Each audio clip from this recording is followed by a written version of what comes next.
Hello students, हम शुरू कर दिए हैं स्ट्रेट लाइन क्लास 11 के एक्सरसाइज 10.3 जिसमें हमने पिछले वीडियो में 3 डेरिवेशन दिखाया था। 3 डेरिवेशंस, एक था स्लोप इंटरसेप्ट फॉर्म, दूसरा था इंटरसेप्ट फॉर्म और थर्ड था नॉर्मल फॉर्म। इस वीडियो में हम क्वेश्चन नंबर 1 से क्वेश्चन नंबर 3 तक सॉल्व करेंगे। तो देखते हैं। क्वेश्चन नंबर 1 कहता है reduce the following equations into slope intercept form and find their slopes and their y intercept. तो स्लोप इंटरसेप्ट फॉर्म क्या होती है, अगर शॉर्ट में बताते हैं तो अगर एक्स एक्सिस वाई एक्सिस आपने खींचा, एक कोई भी लाइन है जो एक्स एक्सिस से थीटा डिग्री बनाती है, अगर इस थीटा का हम टेंजेंट निकालते हैं यानी कि टैन थीटा कहलाता है हमारा स्लोप, और स्लोप को हम एम से डिनोट करते हैं। तो आप देखो बच्चों, यहाँ वाई एक्सिस को ये एक डिस्टेंस पर कट कर रहा है, यानी कि ये डिस्टेंस को हम कहते हैं वाई इंटरसेप्ट। तो वाई इंटरसेप्ट को हम सी से डिनोट करते हैं। स्लोप इंटरसेप्ट फॉर्म जो होता है स्ट्रेट लाइन का, वो होता है y equal to m x plus c. अब देखते हैं, हमारे पास फर्स्ट नंबर क्वेश्चन में 3 क्वेश्चन है। पहला है x plus 7y equal to 0। अब आपके पास फॉर्म लिखी हुई है y equal to m x plus c, और यहाँ है जनरल फॉर्म दिया हुआ है x plus 7y equal to 0। आपको इस इक्वेशन को इस इक्वेशन के फॉर्म में लाना है। चलिए, लेफ्ट साइड को है y, इक्वल टू के लेफ्ट साइड में है y, तो हम इस 7y को लेफ्ट साइड में छोड़ेंगे और ये x को राइट साइड में ले जाने से -x बनेगा। अब देख रहे हैं हमारे फॉर्म में y के साथ कोफिशिएंट नहीं है, तो y के साथ कोफिशिएंट से भी हमें छुटकारा मिलने का है, इसलिए हम 7 से दोनों साइड में डिवाइड करने वाले हैं। तो ये बनेगा y इक्वल टू -x/7 कहो या तो -1/7 इंटू x। अब क्या ये जो हमारा इक्वेशन है इस फॉर्म में आया कि नहीं? बिल्कुल आया, क्योंकि y equal to m x, m जहाँ पर एक स्लोप है, यानी कि m का वैल्यू यहाँ पर क्या है -1/7 है। और c क्या है? c तो यहाँ है नहीं, तो आप इसको +0 लिख सकते हो, और ये हो गया आपका equation of the straight line जो आपको दिया हुआ था जनरल फॉर्म में x plus 7y equal to 0। आपने उसको बनाया y equal to m x plus c के फॉर्म में, जहाँ m का वैल्यू है -1/7 और c इक्वल टू 0। तो आपसे पूछा गया है फाइंड देयर स्लोप, तो यहाँ पर स्लोप आप लिख सकते हैं, slope equal to slope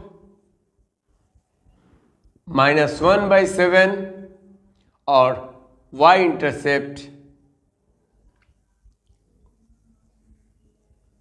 is 0। चलिए, ये क्वेश्चन अगर समझ गए हैं तो सेकंड भी आपके लिए इजी होगा।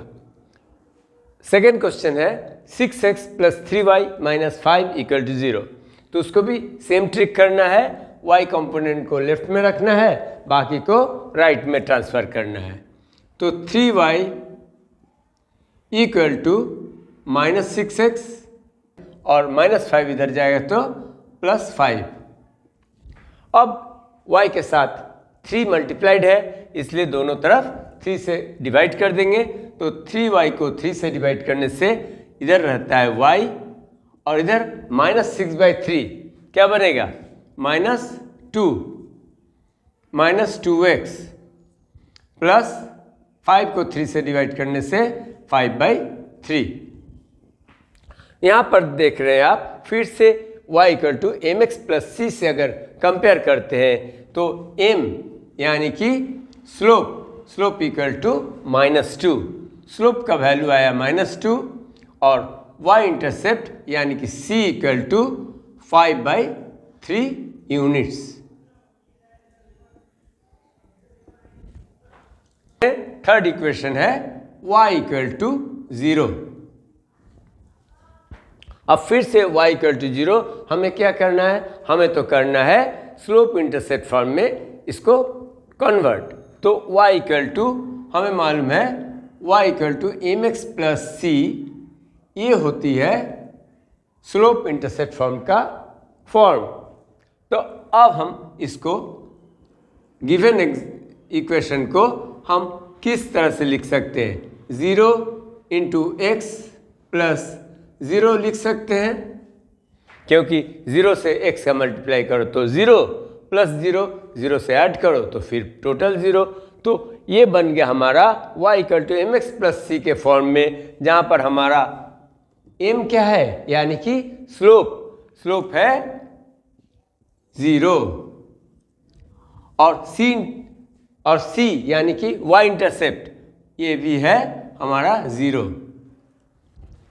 बच्चों एक इम्पॉर्टेंट इक्वेशन है स्ट्रेट लाइन में, अगर आपका कोई भी पूछे कि x एक्सिस का इक्वेशन क्या होता है, x एक्सिस का इक्वेशन होता है y इक्वल टू 0। क्यों होता है ये आप खुद सोचिए, क्योंकि x एक्सिस पर हर पॉइंट पर y का वैल्यू क्या होता है, 0 होता है। x कोऑर्डिनेट तो कुछ बनेगा लेकिन y इक्वल टू 0 इस जगह पर x एक्सिस पर सारे पॉइंट पर y कोऑर्डिनेट 0 बनता है, इसलिए x एक्सिस का इक्वेशन होता है y equal to 0। Students question number 2, reduce the following equations into intercept form, find their intercepts on the axis. ये भी हम लास्ट वीडियो में बता चुके हैं कि इंटरसेप्ट फॉर्म क्या होता है। अगर एक्स वाई आप दोनों एक्सिस लेते हैं, अगर कोई स्ट्रेट लाइन इस तरह से जाता है जो एक्स एक्सिस को भी कट कर रहा है और वाई एक्सिस को भी कट कर रहा है, अगर ये ओरिजिन से ए पॉइंट पर एक्स एक्सिस को कट कर रहा है और ये बी पॉइंट पर कट कर रहा है, अगर इसका अगर ओरिजिन से ए पॉइंट का डिस्टेंस ए है तो इसे ए को क्या कहेंगे, ए को कहेंगे एक्स इंटरसेप्ट। एक्स एक्सिस पर जहाँ पर स्ट्रेट लाइन कट कर रहा है उसे हम कहेंगे एक्स इंटरसेप्ट, और जो हमें वाई एक्सिस पर कट कर रही है उसे हम कहेंगे वाई इंटरसेप्ट। तो अगर ये वाई इंटरसेप्ट बी है और एक्स इंटरसेप्ट ए है तो इसका एक्सेस फॉर्म होता है x upon a plus y upon b equal to 1, जहाँ पर ए क्या है, a is the x intercept, यानी कि इस जगह पर ओरिजिन से ए पॉइंट का डिस्टेंस, और बी क्या है, बी है वाई इंटरसेप्ट, यानी कि ओरिजिन से बी पॉइंट का डिस्टेंस। पहला इक्वेशन देखते हैं, 3x plus 2y minus 12 equal to 0। अब इसको क्या करना है, इसको same x by a plus y by b equal to 1 के फॉर्म में लाना है, एक्सिस इंटरसेप्ट फॉर्म में लाना है। तो हम क्या करेंगे, ये देखो इधर 1 है तो हम -12 को राइट साइड को ले जाएंगे तो हमारा इक्वेशन बनेगा कुछ इस तरह से, 3x plus 2y equal two plus 12। अब हम देख रहे हैं राइट साइड को 1 आना चाहिए, क्योंकि इसका फॉर्म ही है x by a plus y by b equal to 1। तो यहाँ तो 12 है, तो चलो हम 12 से दोनों तरफ डिवाइड करते हैं। तो 12 से अगर 12 का डिवाइड करते हैं तो मिलेगा 1, और 3x बाई 12 प्लस 2y/12। ये थोड़ा सिंप्लीफाई करते हैं। 3 4 ज़ा 12 और 2 6 ज़ा 12। तो हमारा ये इक्वेशन कन्वर्ट हो गया x/4 plus y/6 equal to 1। ये तो हमारा इंटरसेप्ट फॉर्म में इसका कन्वर्ट हो गया। अब करना है इसका x इंटरसेप्ट और y इंटरसेप्ट। तो आप देख रहे हो x इंटरसेप्ट क्या है, x/4 यानी कि 4 यूनिट्स, और y इंटरसेप्ट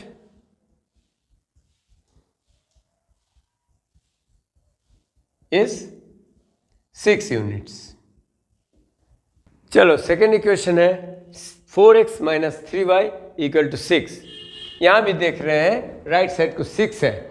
हमारा टारगेट क्या रहेगा? टारगेट रहेगा राइट साइड को 1 लाना है। तो 6 से दोनों तरफ डिवाइड करना है।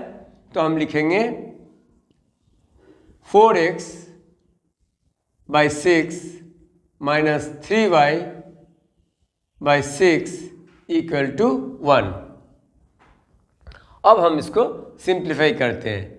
2 2 ज़ा 4, 2 3 ज़ा 6, 3 1 ज़ा 3 और 3 2 ज़ा 6। अब इसको क्या करना है? अब हमें इसको x/a plus y/b equal to 1 के फॉर्म में लाना है। अगर x को 3/2 से डिवाइड करते हैं तो 2 क्या होगा? 2 ऊपर चला जाएगा यानी कि 2x/3 और x/3/2 एक ही बात है। इसको थोड़ा ध्यान से आपको कन्वर्ट कर लेना है। x और 2 क्या हो जाएगा? 3 के नीचे आ जाएगा, x/3/2। और यहाँ माइनस है, लेकिन माइनस तो हमारे फॉर्म में नहीं है, इसलिए हम क्या करेंगे? हम इसको प्लस लिखेंगे और y/ ये माइनस को इधर ले आएंगे, -2 इक्वल टू 1। ऐसा क्यों किया? क्योंकि y इंटरसेप्ट नीचे की तरफ भी आ सकती है। यानी कि अगर इस तरह से कोई स्ट्रेट लाइन जा रही है तो आप देखो y का वैल्यू क्या है? y का वैल्यू माइनस में आएगा, इसलिए y इक्वल टू -2 पॉसिबल है। तो हम इस जगह क्या लिखेंगे? ये तो हमारा हो गया equation of the line in the intercept form. और इसका जो x इंटरसेप्ट है हम यहाँ पर लिख रहे हैं a, आप समझ लेना a equal to x intercept 3/2 units और b यानी कि y इंटरसेप्ट बन गया -2 units.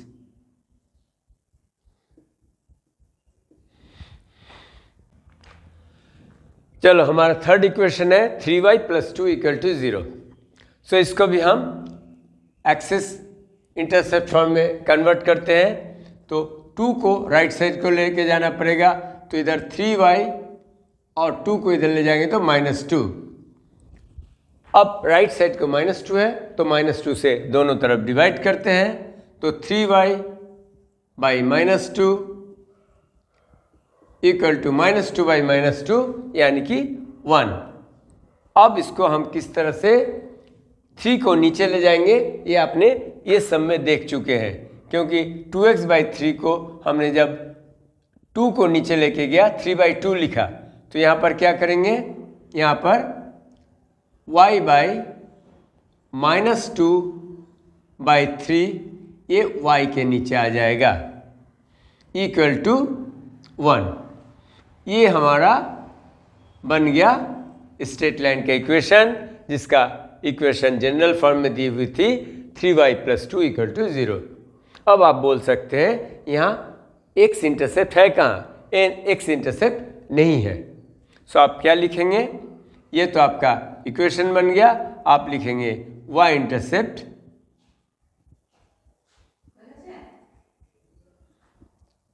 Equal to -2/3 units,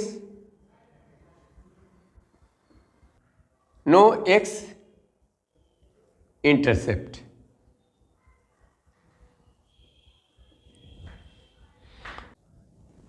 third question, reduce the following equations into normal form, find their perpendicular distance from the origin and the angle between the perpendicular and positive x-axis। Students, आपको ये normal form हम बता चुके हैं। Normal form क्या होती है? Normal form होती है अगर आपका एक्स वाई एक्सिस तो होगा और ये जो स्ट्रेट लाइन आपको दी हुई है इसका डिस्टेंस है ओरिजिन से, डिस्टेंस है ओरिजिन से। डिस्टेंस का मतलब ही है परपेंडिकुलर डिस्टेंस, यानी कि ये ओरिजिन से अगर इस गिवन स्ट्रेट लाइन पर परपेंडिकुलर बना रही है और इसका परपेंडिकुलर डिस्टेंस दी हुई है, परपेंडिकुलर डिस्टेंस p दी हुई है। और एक चीज़ और है, ये अगर एंगल जो बना रही है ये परपेंडिकुलर डिस्टेंस, ये परपेंडिकुलर लाइन जो इसका एक्स एक्सिस के साथ पॉजिटिव डायरेक्शन में जो एंगल बना रही है, ये दोनों अगर दिया रहे, क्या दोनों दिया रहे? एक तो है आपको परपेंडिकुलर डिस्टेंस और दूसरी है ये एंगल ओमेगा। एंगल ओमेगा जो परपेंडिकुलर डिस्टेंस बना रही है एक्स एक्सिस के साथ पॉजिटिव डायरेक्शन में, ये ओमेगा दिया रहे और परपेंडिकुलर डिस्टेंस दिया रहेगा from the origin to the straight line. ये दोनों अगर दिया रहे तो इसका नॉर्मल फॉर्म हम लिखते हैं x cos omega plus y sin omega equal to p। तो अब अगर आपका इक्वेशन, ये जनरल इक्वेशन इस तरह से दिया हुआ है x minus √3y plus 8 equal to 0, तो इसको कन्वर्ट करना है आपको नॉर्मल फॉर्म में। तो इसके लिए हम क्या करते हैं, देखो यहाँ पर p क्या है? p है परपेंडिकुलर डिस्टेंस, यानी कि ये कोई न्यूमेरिकल वैल्यू में मिलेगा, 2 यूनिट्स, 3 यूनिट्स, 8 यूनिट्स। तो इस तरह से इस इक्वेशन में जब देख रहे हैं तो यहाँ पर न्यूमेरिकल वैल्यू 8 है, तो हम क्या करेंगे, 8 को लेफ्ट साइड को लेके जाएंगे,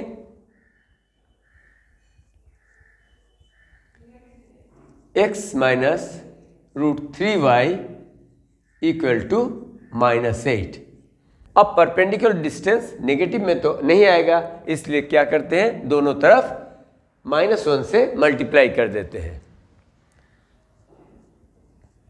-x plus √3y equal to 8। ये थोड़ा सा मॉडिफाई कर लिया। अब हम क्या करते हैं, अब हमारा जनरल इक्वेशन, जो जनरल इक्वेशन होती है ax प्लस by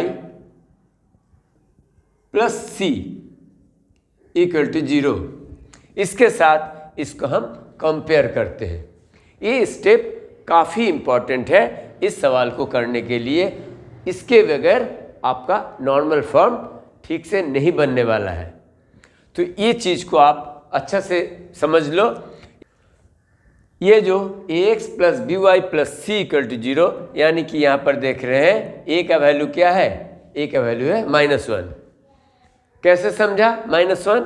क्योंकि यहाँ पर x का कोफिशिएंट a है और यहाँ पर x का कोफिशिएंट -1 है, तो हम क्या लिखेंगे, a इक्वल टू -1।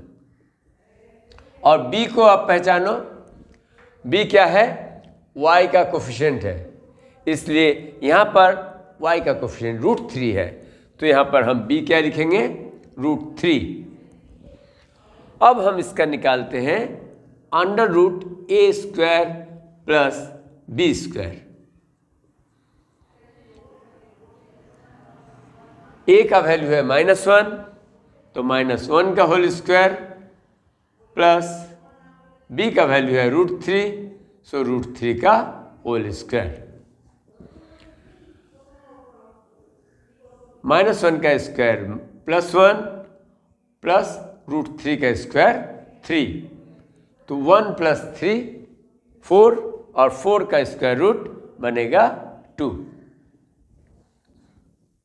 अब ये 2 का क्या करेंगे? 2 से हम इस इक्वेशन को बोथ साइड्स डिवाइड करने वाले हैं, तो लिखेंगे डिवाइडिंग बाय 2 बोथ साइड। तो अगर 2 से डिवाइड करते हैं -x/2, यानी कि ये हम लिख सकते हैं -1/2x प्लस 2 से अगर √3y को डिवाइड करते हैं तो बनेगा √3/2y इक्वल टू 8/2 यानी कि 4। अब आता है बच्चों ये जो इक्वेशन बना, इसको आप नॉर्मल फॉर्म के साथ कंपेयर करो। x cos omega plus y sin omega equal to p। यहाँ पर आप देख रहे हैं x के साथ -1/2 मल्टीप्लाई है, यानी कि आप cos ओमेगा को आप -1/2 लिख सकते हो। सो यहाँ से कंपेयर करने से cos ओमेगा इक्वल टू -1/2 और साइन ओमेगा क्या बन रहा है यहाँ पर? Sine omega equal to √3/2। इतना आपको कर लेना है। अब आपको क्या करना है? आपको अब ट्रिग्नोमेट्रिक फंक्शन का नॉलेज को अप्लाई करना है। देखो बच्चों, ओमेगा का वैल्यू कॉस में -1/2 है और ओमेगा का वैल्यू साइन में √3/2 है। तो हम पढ़ चुके हैं ट्रिग्नोमेट्रिक फंक्शन में जब किसी एंगल का वैल्यू कॉस में नेगेटिव और साइन में पॉजिटिव, तो कौन सा क्वाड्रेंट में वो रहता है। चलो थोड़ा ब्रशअप कर लो ट्रिग्नोमेट्रिक फंक्शन का। First quadrant, second quadrant, third and fourth. First में ऑल पॉजिटिव, सेकेंड में साइन पॉजिटिव, थर्ड में tan पॉजिटिव और फोर्थ में कॉस पॉजिटिव। तो यहां हम देख रहे हैं सेकेंड क्वाड्रेंट में sine positive but other all negative. तो ये साइन पॉजिटिव, साइन √3/2 है, पॉजिटिव वैल्यू है, लेकिन अदर कॉस नेगेटिव है। तो हमारा ये एंगल जो है डेफिनेटली ये ओमेगा सेकेंड क्वाड्रेंट में लाई कर रहा है। अब देखो बच्चों, आप 1/2 को सोचो। 1/2 क्या है? 1/2 कॉस में 60 डिग्री है, कॉस 60 डिग्री इक्वल टू 1/2। तो हम इसको माइनस कॉस 60 लिख सकते हैं और माइनस कॉस 60 क्या होगा? Cos 180 minus 60। अगर माइनस कॉस 60 इक्वल टू -1/2 तो कॉस 180 माइनस 60 हम देख रहे हैं सेकेंड क्वाड्रेंट में है। ये कॉस का वैल्यू यहाँ पर 60 डिग्री ही रहेगा लेकिन नेगेटिव में रहेगा, इसलिए कॉस 180 माइनस 60 इक्वल टू -1/2। अब हमें साइन में भी √3/2 साइन 60 ही आता है, साइन 60 आता है यानी कि फर्स्ट क्वाड्रेंट में, लेकिन √3/2 सिर्फ फर्स्ट क्वाड्रेंट में साइन का ट्रू नहीं है, यहाँ सेकेंड क्वाड्रेंट में भी ये ट्रू है, क्योंकि सेकेंड क्वाड्रेंट में भी साइन का वैल्यू पॉजिटिव ही रहता है। तो हम इसको लिख सकते हैं साइन 180 माइनस 60, क्योंकि 180 माइनस 60 जब करेंगे तो ये भी सेकेंड क्वाड्रेंट में है और साइन का वैल्यू √3/2 ही रहेगा। इसलिए लिखा कि ताकि ओमेगा का वैल्यू दोनों जगह सेम अपीयर हो। तो अब देख रहे हैं ओमेगा का वैल्यू क्या बना? 180 माइनस 60, चाहे कॉस से ले लो या साइन से ले लो, 180 माइनस 60 यानी कि 120। तो हम इससे लिख सकते हैं कंपेयर करके omega equal to 120 degree.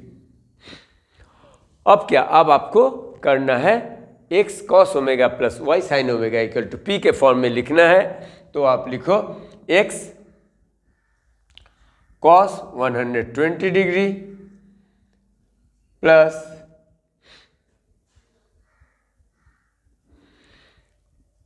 y sin 120 degree equal to p। और p क्या बनने वाला है? p 4 क्यों लेंगे? क्योंकि -1/2 जो है इसको हमने किससे सब्स्टिट्यूट किया? cos 120 से। √3/2 को सब्स्टिट्यूट किया sin 120 डिग्री से। सो p को हमें 4 से सब्स्टिट्यूट करना है, सो इक्वल टू 4। तो ये आपका इक्वेशन बन गया इन नॉर्मल फॉर्म। उम्मीद है आप समझ रहे हैं किस तरह से हमने नॉर्मल फॉर्म में लाया। और यहाँ ओमेगा का वैल्यू 120 है और p यानी कि परपेंडिकुलर डिस्टेंस 4 यूनिट्स। आपसे पूछा गया नॉर्मल फॉर्म में कन्वर्ट करो, ये आपने किया। आपसे पूछा गया परपेंडिकुलर डिस्टेंस बताओ, 4 यूनिट्स। आपको ये भी बताना था कि ओमेगा का वैल्यू यानी कि angle between the perpendicular and the positive x axis कितना है? वो 120 degree. So all 3 are your answer. चलिए नंबर 2 को करते हैं। y - 2 equal to 0। y - 2 equal to 0 तो y इक्वल टू 2। अब ये क्या है? हमारा जनरल फॉर्म दिया हुआ है। जनरल फॉर्म मतलब ax + by + c equal to 0। तो यहाँ पर x का कोफिशिएंट क्या है? x तो है ही नहीं, x टर्म है नहीं, यानी कि 0 के साथ x का मल्टीप्लाई होने से 0 बन जाता है, इसीलिए इस जगह पर x का टर्म गायब है। प्लस y के साथ क्या मल्टीप्लाई है? y के साथ 1 मल्टीप्लाई है, y के साथ 1 मल्टीप्लाई है। और यहाँ था -2 इक्वल टू 0। तो इस जगह से आप देख रहे हैं a का वैल्यू क्या है? a का वैल्यू 0 है और b का वैल्यू 1 है। a और b x और y का कोफिशिएंट है, जैसा यहाँ आपको बताया गया था। इस जगह पर भी आपको √a² + b² निकालना है। तो अगर हम a² + b² का अंडर रूट निकालते हैं तो यहाँ हमारा बनता है a का मतलब है 0, a है यहाँ पर 0, तो 0 का स्क्वायर 0 प्लस b², 1 का स्क्वायर 1, तो 1 का स्क्वायर क्या बनेगा? 1 ही बनेगा। अब हमें करना है dividing both sides by the this, जो अंडर रूट a² + b² आया, तो यहाँ पर आया 1। अब अगर हम y = 2 में दोनों तरफ 1 से डिवाइड करेंगे, हमें कुछ नहीं मिलने वाला है, हमें तो सेम इक्वेशन मिलने वाला है। इसलिए इस इक्वेशन में क्योंकि a² + b² का अंडर रूट 1 आ रहा है, इसलिए यहाँ पर इस स्टेप को आप उम्मीद कर भी सकते हैं। लेकिन आपको ये प्रोसेस इसलिए बताया कि सारे दूसरे सम्स में आपको ये प्रोसेस करना ही है, नहीं करेंगे तो आपका ये नॉर्मल फॉर्म में करने में तकलीफ हो सकती है। तो चलिए इसको हम अभी मिटाते हैं। आप समझ गए दोनों तरफ 1 से डिवाइड करने से कोई फर्क नहीं होगा, इसलिए इसको हम इस जगह ओमिट कर रहे हैं।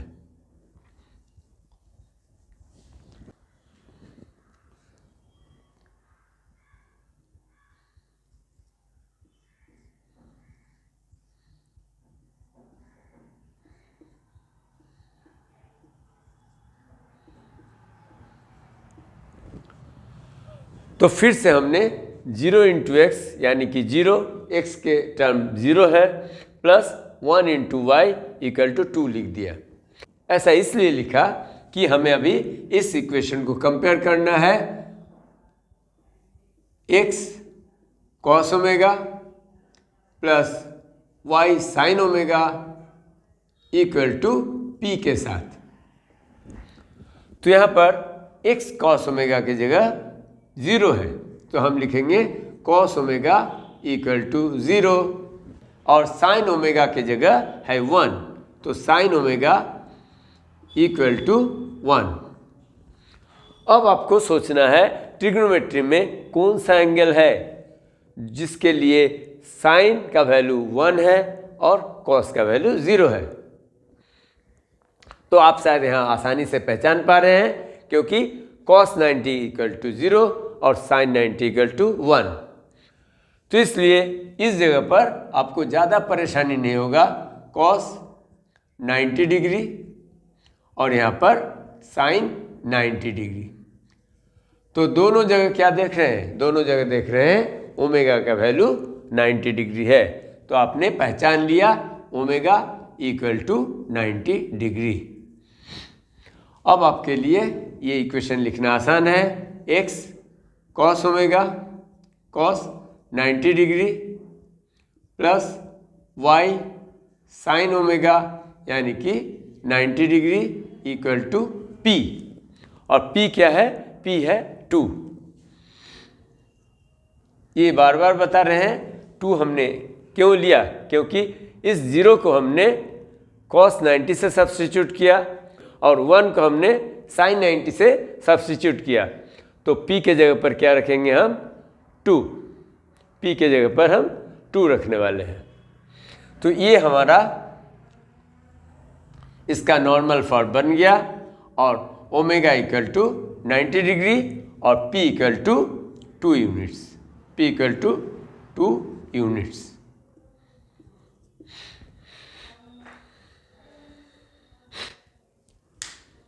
चलिए क्वेश्चन नंबर 3 को करते हैं। x minus y equal to 4। अब आप समझ गए हैं हमें क्या करना है। हमें करना है ax plus by plus c equal to 0 के साथ कंपेयर। इस जनरल इक्वेशन के साथ इसका कंपेयर करना है। तो x के साथ देख रहे हैं 1 का मल्टीप्लाई है, इसलिए a को हम क्या लिखेंगे? a equal to 1। तो a इक्वल टू 1 और b equal to -1। b equal to -1। अब हम निकालेंगे a square plus b square का अंडर रूट। तो a square plus b square का अंडर रूट यानी कि 1 का स्क्वायर प्लस -1 का स्क्वायर। 1 का स्क्वायर 1, -1 का भी स्क्वायर 1, तो 1 प्लस 1 2 और 2 का स्क्वायर रूट 2। अब हम क्या करेंगे? √2 से दोनों तरफ डिवाइड करेंगे। सो लिखेंगे डिवाइडिंग बाय √2 बोथ साइड। अब अगर √2 से दोनों तरफ डिवाइड करते हैं तो x बाई √2 हम लिख सकते हैं 1 बाई √2x -1 बाई √2। इसे हम भी ये भी लिख सकते हैं -1 by √2 into y equal to 4 by √2 4 by √2। अब हम राइट साइड को थोड़ा सिंप्लीफाई कर लेते हैं, क्योंकि 4 बाई √2 कुछ अजीब सा लगता है, इसको रैशनलाइज करना जरूरी होता है। तो 4 बाई √2 अगर रैशनलाइज करते हैं तो √2 से मल्टीप्लाई करते हैं और यहाँ भी √2 से मल्टीप्लाई करते हैं। सो √2 इंटू √2 2। सो 2 से 4 कटने वाला है, सो 2। सो 4 बाई √2 को हम लिख सकते हैं 2√2। उम्मीद है ये आप समझ रहे हैं। 1 by √2x minus 1 by √2y equal to, इसे लिखेंगे 2√2। अब इसको हम क्या करेंगे? हम करेंगे x cos omega plus y sin omega equal to p के साथ कंपेयर। तो यहाँ पर cos ओमेगा क्या आ रहा है? cos omega equal to 1 by √2 और sin omega equal to -1 by √2। अब फिर से वही बात, आपको ट्रिग्नोमेट्रिक फंक्शन देखना है कि किस एंगल के लिए कॉस का वैल्यू पॉजिटिव और साइन का वैल्यू नेगेटिव। तो काम आ रहा है ट्रिग्नोमेट्रिक तो आपको आ रहा है तो आपको पूरा काम आ रहा है ट्रिग्नोमेट्रिक फंक्शन के नॉलेज का। तो आप जान चुके हैं कि फोर्थ क्वाड्रेंट में क्या होती है, कॉस का वैल्यू पॉजिटिव होती है लेकिन दूसरे फंक्शंस नेगेटिव होती है। तो आप समझ रहे हैं कि ये हमारा फोर्थ क्वाड्रेंट में होने वाला है, फोर्थ क्वाड्रेंट में, यानी कि बिटवीन 270 टू 360 डिग्री के अंदर, क्योंकि हमारा फोर्थ क्वाड्रेंट होती ही है 270 एंड 360 के अंदर, इस बीच में हमारा एंगल बनने वाला है। तो अब हमें देखना है कॉस में कौन सा डिग्री 1/√2 का वैल्यू देता है, 45 डिग्री। तो आप समझ रहे हैं कॉस, अगर कॉस को कॉस 360 से 360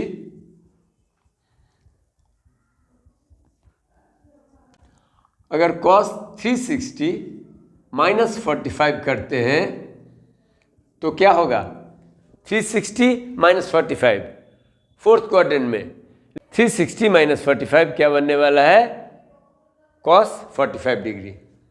कॉस 45 डिग्री का वैल्यू और कॉस 360 माइनस 45 जो कि फोर्थ क्वाड्रेंट में दोनों का वैल्यू सेम रहेगा, इसलिए इसको हम लिख सकते हैं कॉस 360 माइनस 45 डिग्री। ऐसा हमने इसलिए लिखा कि ये जो एंगल है उसको हमें इस जगह भी मैच करना है। मैच करने के लिए हमें यहाँ पर देख रहे हैं साइन ओमेगा इक्वल टू -1/√2 है, तो यहाँ तो हमें फोर्थ क्वाड्रेंट में हम जानते हैं कि ये साइन का वैल्यू माइनस में आता है। तो हम इसे लिखेंगे साइन 360 माइनस 45, यानी कि sine 360 minus 45 equal to minus sine 45, और साइन 45 का वैल्यू 1/√2 है, इसलिए -1/√2 इक्वल टू माइनस साइन 45 डिग्री। सो यहाँ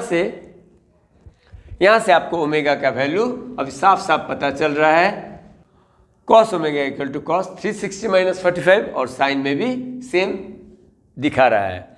तो omega equal to 315 degree. Omega का वैल्यू एक बार जब 315 डिग्री निकल गया, आप इसमें कहाँ बैठाएंगे, इस जगह बैठाएंगे, इस जगह पर। तो 1/√2 के बदले में हम क्या रखेंगे, 1/√2 कॉस 315 डिग्री। तो x कॉस 315 डिग्री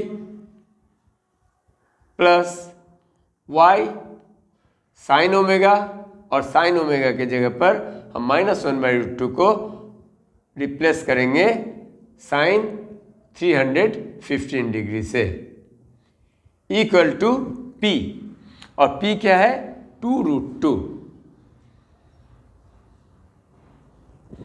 तो ये आ गया आपका ओमेगा का value, angle between the perpendicular and the positive x axis, ये है आपका नॉर्मल फॉर्म, और आपको करना है p। तो perpendicular distance equal to 2√2 units.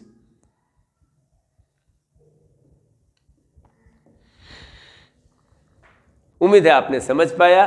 अगर वीडियो अच्छा लगा तो एक लाइक बनता है, और वीडियो को जरूर आप अपने दोस्तों के साथ शेयर करो। Thank you students, thank you very much. जुड़े रहो मैथोलर्न चैनल के साथ।